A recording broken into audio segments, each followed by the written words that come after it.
Hello, everyone. You are listening to the latest Flyers Talk podcast presented by Great Railing. I am Jordan Hall, and as always, I am joined by the dynamic Joe Fordyce. Joe, I think we have a really fun Flyers Talk today because you talked to our very own Scott Hartnell, Flyers pre- and post-game analyst, of course, former Flyer, and you got some really cool insight from him. He played for both John Tortorella and Barry Trotz, two guys that are definitely up for the Flyers head coaching job. He played for Trotz early in his career when he was with the Predators, and then played for Tortorella towards the tail end of his career when he was in Columbus. So a great guy to get insight on these two head coaches. Let's start with Tortorella. Joe, what was the overall impression you got from Scott Hartnell on Tortorella? He really, every time I've talked to him, whether it be yesterday or earlier in the season or just in previous years working with him, he speaks glowingly of John Tortorella. And the theme that always comes up is the accountability that he sets a standard. And it doesn't matter if you are the best player on the team or you're the extra forward. Everybody has the same standard and everyone's going to do the same thing, or they're just not going to play. And he mentioned yesterday when I talked to him how he benched Cam Atkinson, of course, now a Flyer, but a teammate of Scott's on Columbus when he played for Tortorella. Atkinson was the team's leading goal scorer. He got benched because Tortorella didn't like something he was doing. Pierre-Luc Dubois, Artemi Panarin. I mean, these are very proven high-level players in this league, and they were subject to the same standard that John Tortorella sets for the teams he coaches. And I feel like, he was very, I would almost say adamant that a guy like Tortorella is what this Flyers team needs. They need, especially with the age of some of the guys on the team, that they need a guy that's going to, that's going to hold them accountable and going to say, this is how you play a team game. And this is how you play my team game, more specifically. He did mention that he wished he had Tortorella when he was 18 or 19, which I find very interesting because I'm not sure that 18 or 19-year-old Scott Hartnell would wish for a John Tortorella.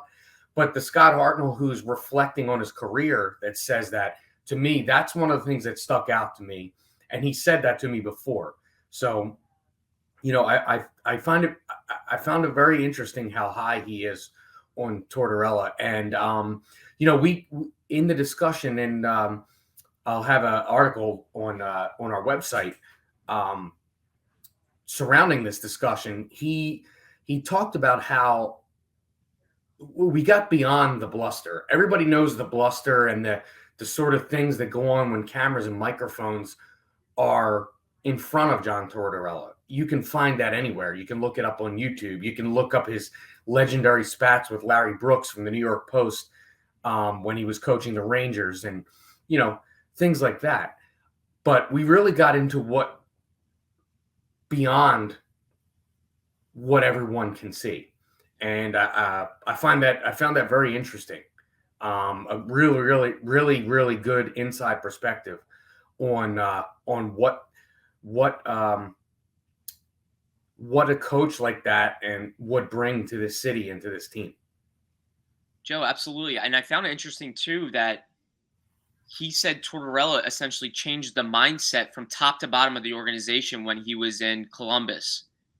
And I just found that, like, I was just left saying, wow, like, he went in there and said to management, like, we are going to win, to ownership, we are going to win. Like, we are going to have a winning culture, a winning mindset. We're not going to feel like losers anymore.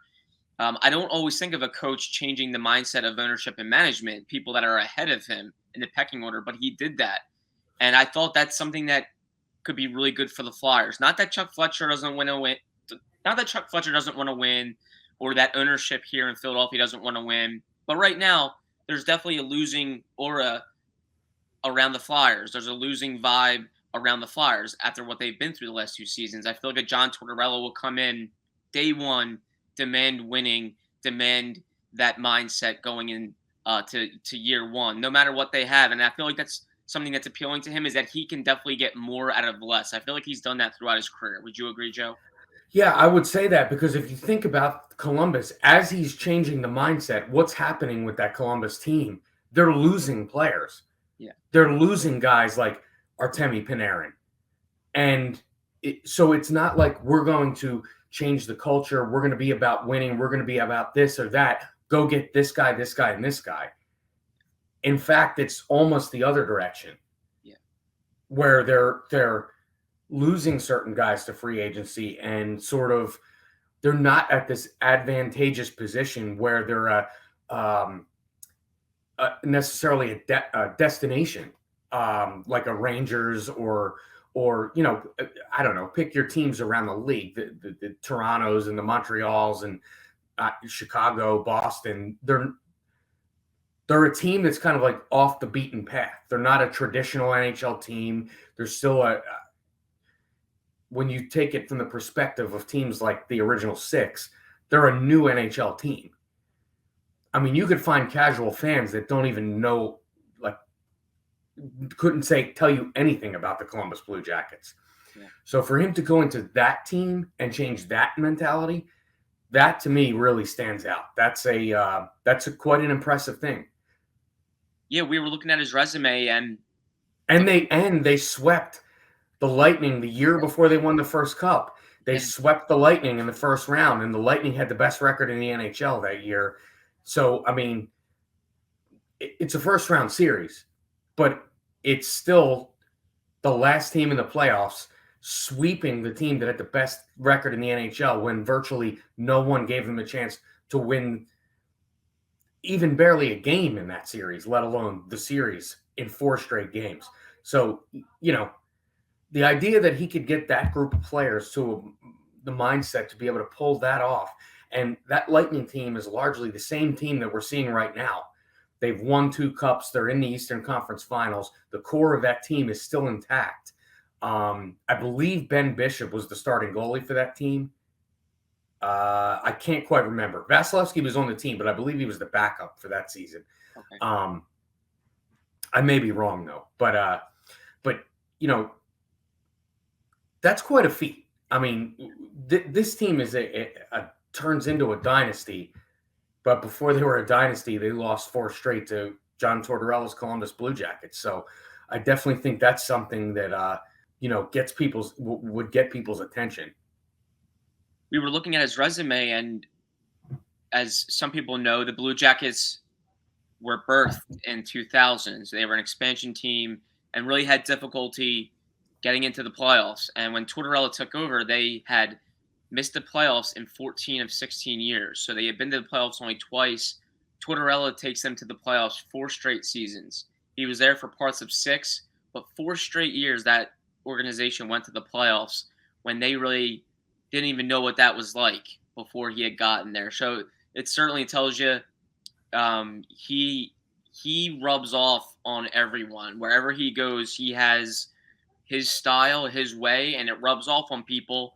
And that's leadership. And I think that's leadership that you need.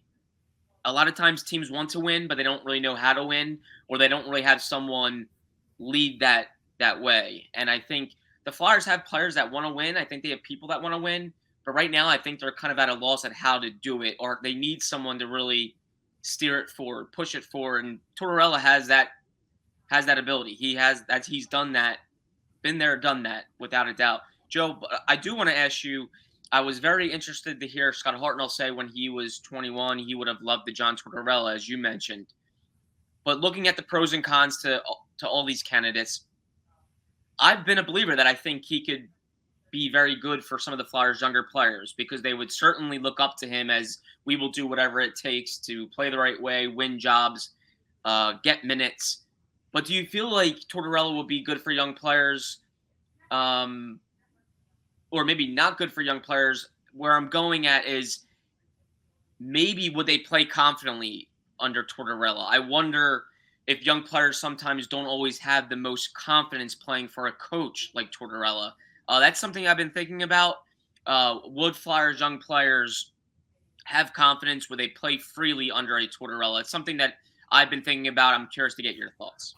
Well, in talking to Scott, I kind of get the sense that the confidence is built by the ups and downs under Tortorella. Okay. You build confidence. Let's take a guy like Cam Atkinson. He's a veteran player now, but he was a young player when he was playing for Tortorella in Columbus. And, he gets benched, and, Scott didn't mention specifically what it was he got benched for, but let's just hypothetically say it was not skating hard, missing a back check, something like that. Let's say you get benched, and then the next time out on the ice, you make those plays.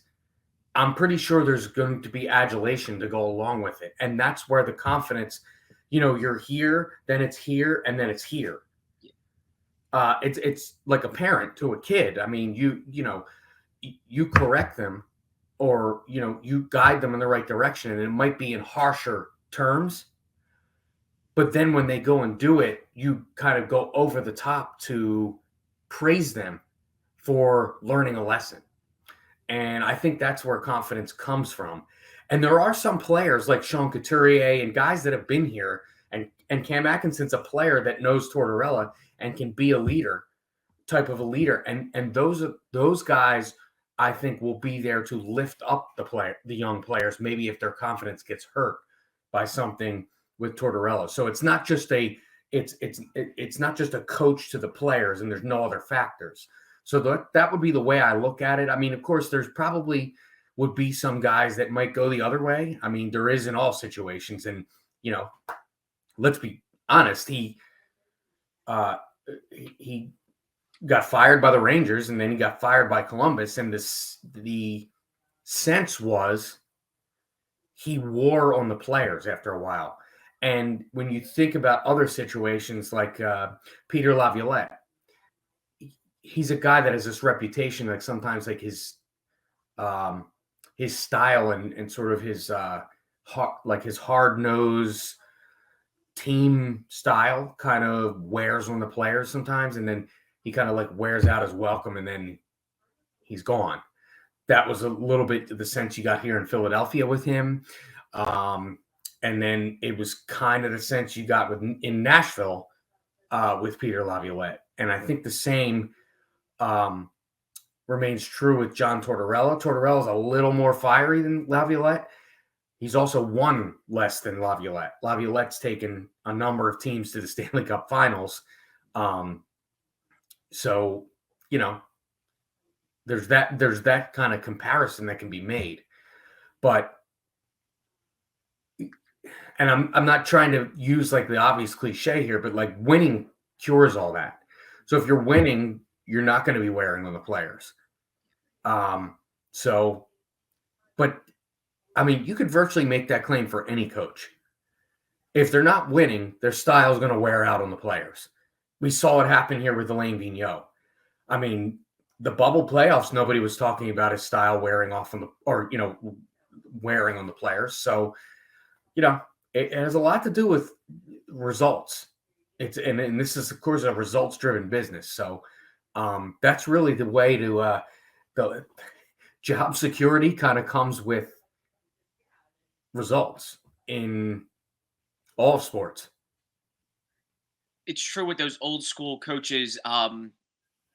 When they're at their best, their peaks are very high, like Stanley Cup final high, winning titles high, always in it high. But when they finally come down, they're quick to be gone because of those styles. Those styles eventually rub off, especially when times are bad. That can certainly fizzle out quickly, and suddenly there's no buy-in, and you can lose a locker room that way. But boy, when those old school coaches are at their best, people are responding, teams are winning, and everyone's happy despite a coach being hard on the players. But I was thinking about the whole confidence thing under John Tortorella because to me, there's a science to benching a player. How is that player going to respond? What kind of player is he? Do some players do respond better to a benching? Some don't. And that was something I was thinking of with John Tortorella. If he was going to be hard on young players and older players, how would those players respond? Everything goes into that. And I think that's something the Flyers will evaluate closely of how would John Tortorella fit this roster with younger players and older players. Tortorella might get the right response early, but will it have staying power? I think Well, all might be. what you just mentioned there too is another factor. So let's take a young player like a Joel Farabee, and I'm not saying Joel Farabee does anything that warrants benching, but hypothetically, let's say a Joel Farabee gets benched. But if Joel Farabee gets benched for not doing something or not performing in a way, whether it be a practice or a game, that John Tortorella wants, but he sees a guy like a Cam Atkinson or a Sean Couturier also get benched for something, that young player's mind says, oh, well, he can get benched too. It's not just about me. It's not me being a young player. It's everybody held to the same standard. And I think as long as that is visible across the board, that can work.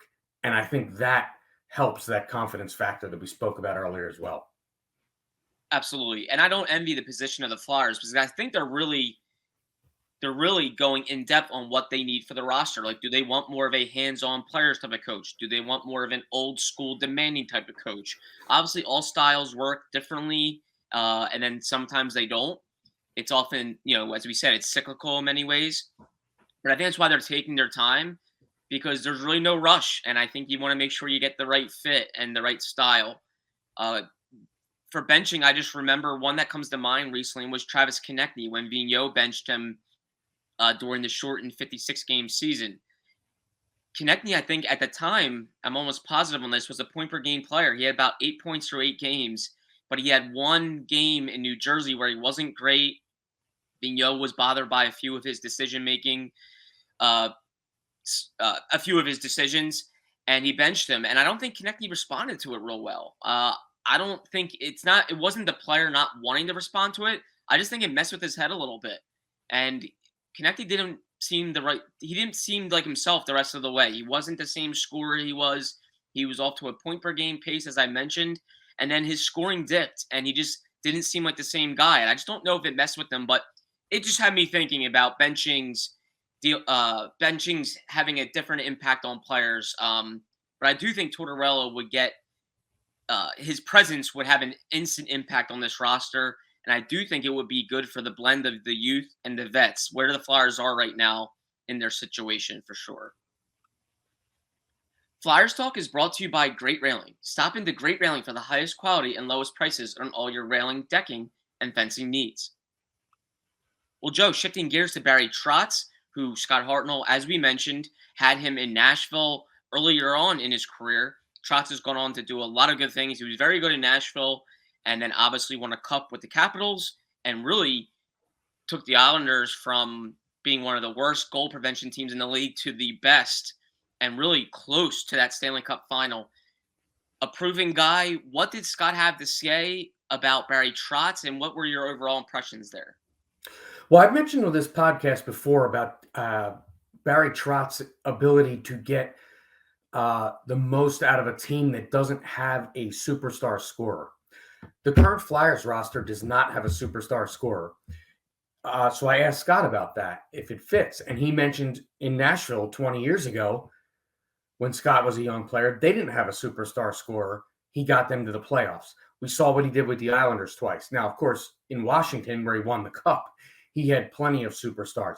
But I'm going to focus on a player that he had in Washington that we totally shifted our views on.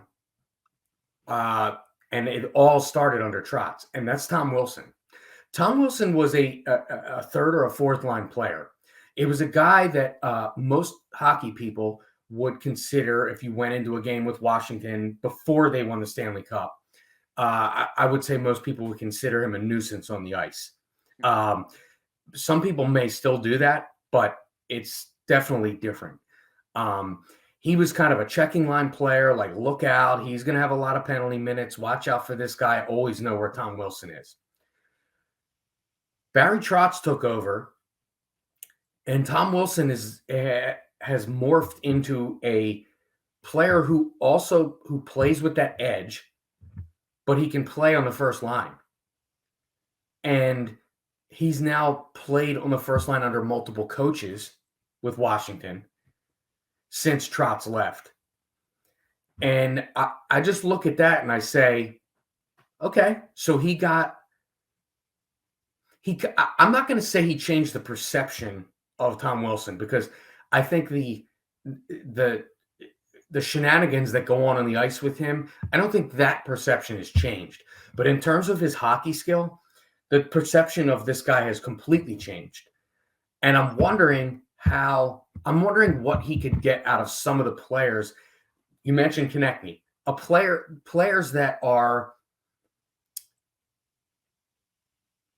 let's say, I don't want to say they're definitely underachieving, because I don't know that we know they're underachieving, but players that we think maybe are underachieving. I think Konechny's one of them for sure. Also a guy who plays with an edge. Now, he's not big and he can't run around and hit guys like Tom Wilson, but he's got that Tom Wilson-ish edge to him when he plays. And when he's playing his best, he's playing with that edge. I'm just wondering what a coach like Barry Trotz could get out of a guy like Konechny. So, that was what struck me, because I find it interesting, the rosters that he won with in Nashville, and more particularly the Islanders. And Scott brought up how he had Matt Barzal buy into more of a team game, and it basically changed the whole complexion of their team. And I found that to be very interesting. I did too. And Scott Hartnell mentioned how his Nashville teams weren't loaded when he was there, and Trotz got a lot out of them. And that's something that really struck me, because, Joe, I feel like these Flyers, they have a talent deficiency problem.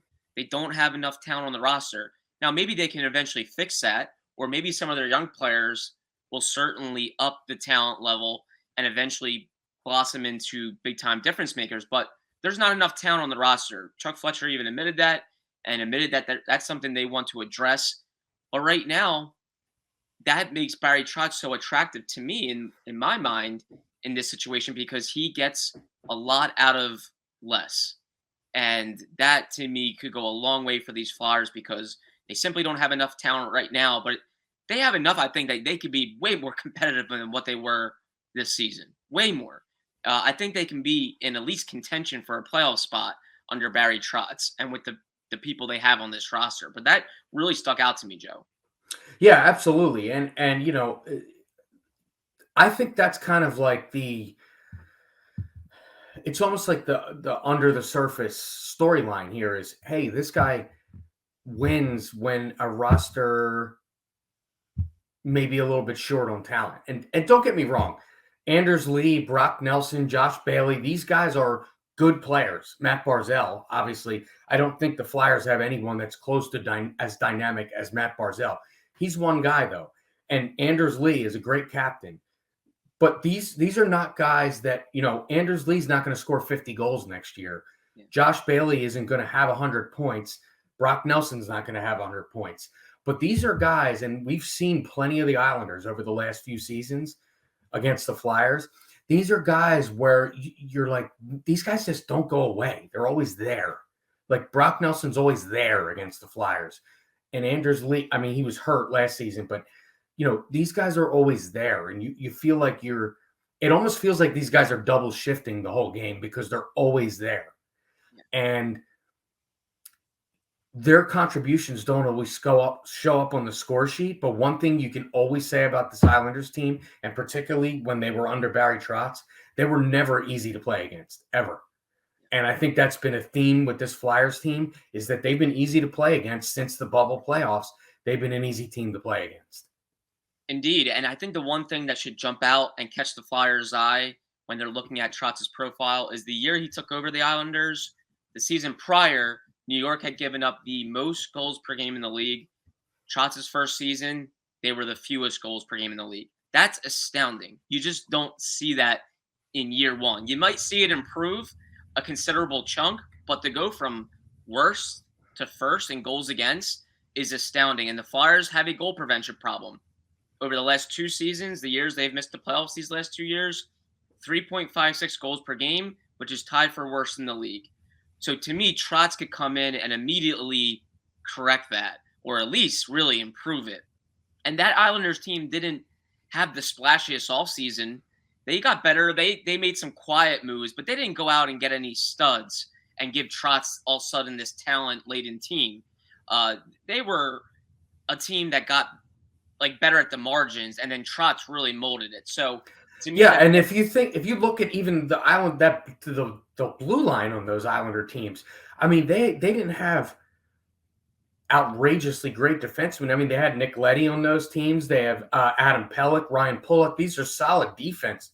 They're solid defensemen, but they're not guys. They're not Victor Hedman. It's not It's not like they have John Carlson like he had in Washington. They're solid defensemen. Scott Mayfield. They're guys that are they play a solid team game. That's really the theme we've been talking about with this podcast is they play a solid team game, and it's not about putting up points or joining the rush. It's about playing that game and being solid and being based around not allowing the puck in the back of your own net. And you know the Flyers need every bit of that right now. that was the first thing Scott said to you, Joe, when you asked him what are the aspects that make Barry Trotz, and he said system oriented, detail oriented, all about this system of playing the right way. And that's what I feel like that's the first word I think of with Barry Trotz is system.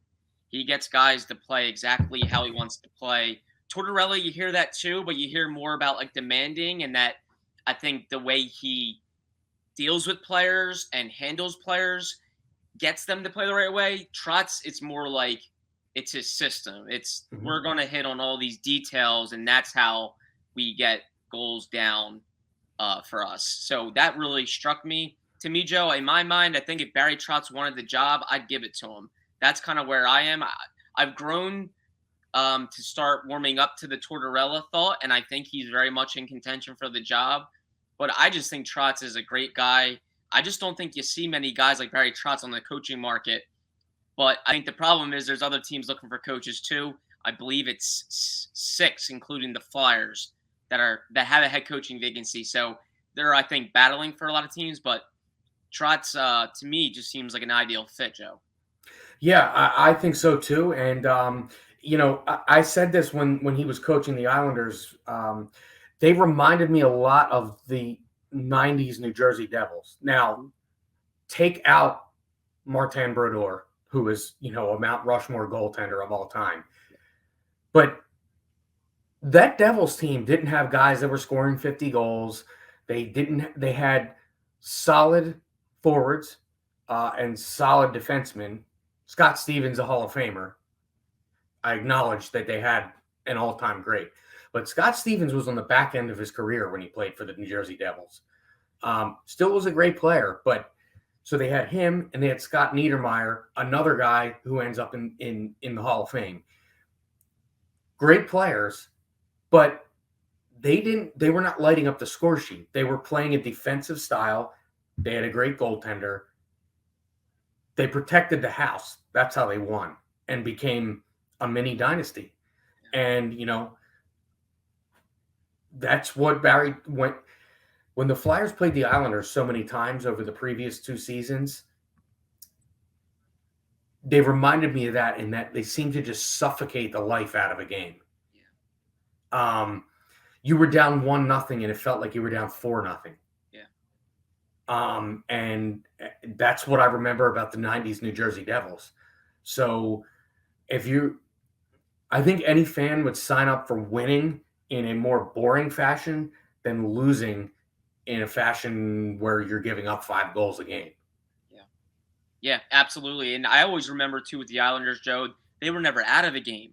Like they seldom got blown out. Seldom. And I remember the Flyers will go up maybe 1-0 or 2-0. And I'm like, wow, it's a pretty decent start for them. And you think they're in a comfortable spot. And then suddenly New York chips away at it. And all of a sudden you're in a dogfight. Like it was just, they were never out of a game. And one thing I will say is Chuck Fletcher always admired the way Trotz and the Islanders played. Since day one of taking over the Flyers job, he has been an admirer of that style and that way to play and really what Trotz does. So it's interesting. The whole head coaching search has been very interesting because I think you're seeing a lot of candidates for the job, a lot of guys that bring different qualities. And the Flyers, for the most part, have been close to the vest on exactly what they want. So it's made us all kind of ponder and think about what exactly they're going to look for in this next head coach. but a lot of quality candidates out there, and I think Tortorella and Trotz are two fun ones to really look at. Joe, this has been great. Everyone, you can catch Joe's article out on NBCSportsPhiladelphia.com. We'll have all this insight from Scott Hartnell in his piece, and we'll have it up on our website, NBCSportsPhiladelphia.com. But we wanted to break it down all here on the podcast. Joe, thanks so much for the interview and for breaking it all down. It's always been great seeing you and chatting with you, and we'll have plenty more to go here as this coaching search continues. A big thank you to Ben Berry, our podcast producer and guru, for always being flexible with our time. And Flyers fans, of course, thank you for listening to the latest Flyers Talk podcast presented by Great Rail.